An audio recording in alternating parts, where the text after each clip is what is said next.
Galnet News Digest, 30th of November 3309. We read the news so you don't have to. In this week's news, President-elect Winters promises the Federation a zombie apocalypse. And some cheap anti-xeno ships are on offer from Lakon, if enough people show their displeasure for Sirius.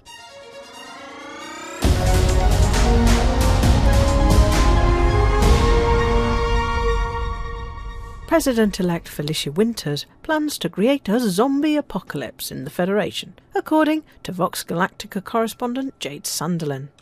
Tens of thousands of federal citizens have been rescued from the Thargoid Titans, along with many more from Imperial, Alliance and Independent systems. All returnees have been kept under strict but comfortable quarantine since their rescue due to concerns about what changes might have been made to them while kept captive aboard the 8 Thargoid Titan hive ships.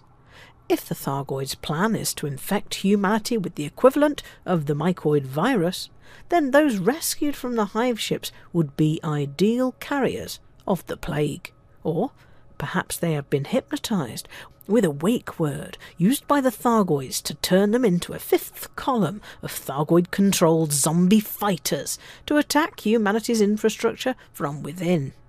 Distinct physiological effects on the former captives as a result of their prolonged imprisonment have been noted by physicians, including Dr. Zoe Terentia of Comodino Medipure. Consequently, no one can claim the returnees are unaffected by their time in captivity.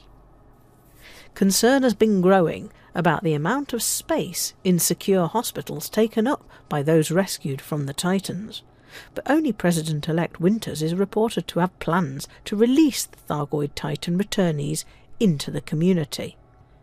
Releasing these patients will be opening a Pandora's box.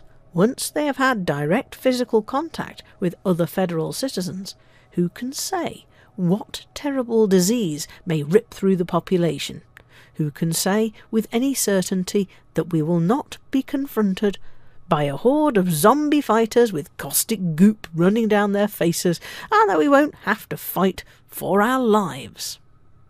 President Winters risks catastrophe if she follows through with this plan.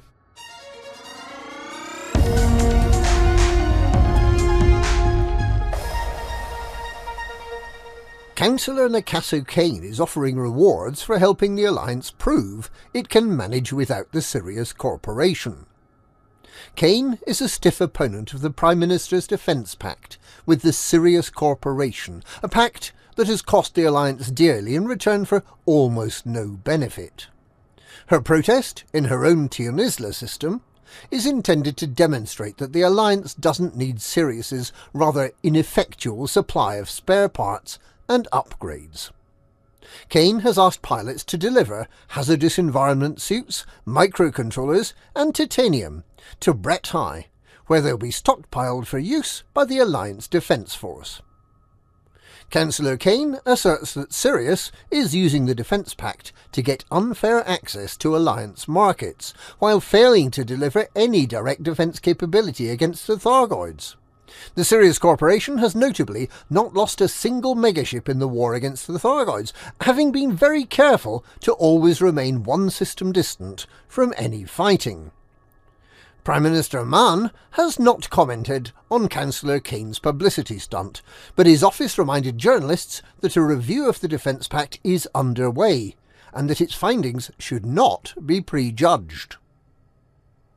Kane initially planned to offer 5% and 10% discounts on some of Lakon's anti-xeno ships as a reward for a successful outcome for her campaign.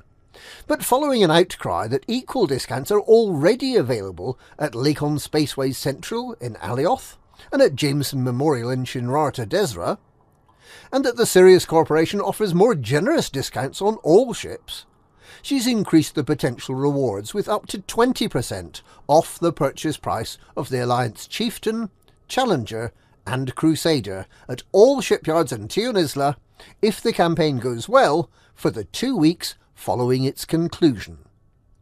A lower purchase price means a lower rebuy, so if you're light in the wallet department, or if you really don't like Sirius muscling in on Alliance space, then head on over to Tionisla and either deliver those goods or turn in some bounties.